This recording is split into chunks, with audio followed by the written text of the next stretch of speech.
ব্রাহ্মণবাড়িয়া সরাইলে কান্নার আওয়াজ পেয়ে রাস্তার পাশের ঝোপ থেকে অজ্ঞাত নবজাতক মেয়ে শিশু উদ্ধার করেছে পুলিশ। বৃহস্পতিবার ৬ মার্চ রাত ৮:৩০টার দিকে সরাইল থানাধীন কুট্টাপাড়া খেলার মাঠের বিপরীত রাস্তার পাশের ঝোপ থেকে নবজাতক শিশু উদ্ধারের পর ব্রাহ্মণবাড়িয়া ২৫০ শয্যা বিশিষ্ট জেনারেল হাসপাতালে ভর্তি করে পুলিশ।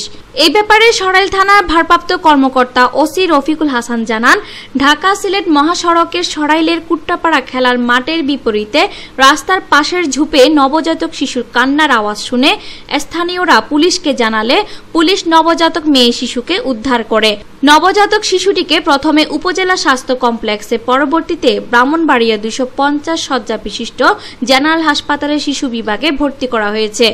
প্রাথমিক তথ্য মতে নবজাতক শিশুর পরিচয় শনাক্ত হয়নি। হাসপাতালের শিশু কনসালটেন্ট ডাক্তার মোহাম্মদ আক্তার হোসেন বলেন, অজ্ঞাত নবজাতক শিশুটিকে শিশু বিভাগে ভর্তি রেখে নিবিড় পর্যবেক্ষণে রাখা হয়েছে। আমরা স্যালাইন ইনজেকশন এগুলো দিচ্ছি, ফটোথেরাপি অ্যাডভাইস করা আছে, একটু জন্ডিস আছে বাচ্চাটা তো রাস্তার মধ্যে পাওয়া বাচ্চা, এই জন্য এটার আছে আর কি, ঠান্ডা আছে এরকম। এখান থেকে ট্রিটমেন্ট পাচ্ছে, তারপরে স্ক্যানোতে রাখা হয়েছে, এটা গরম অক্সিজেন সব কিছুই পাচ্ছে, পাচ্ছে।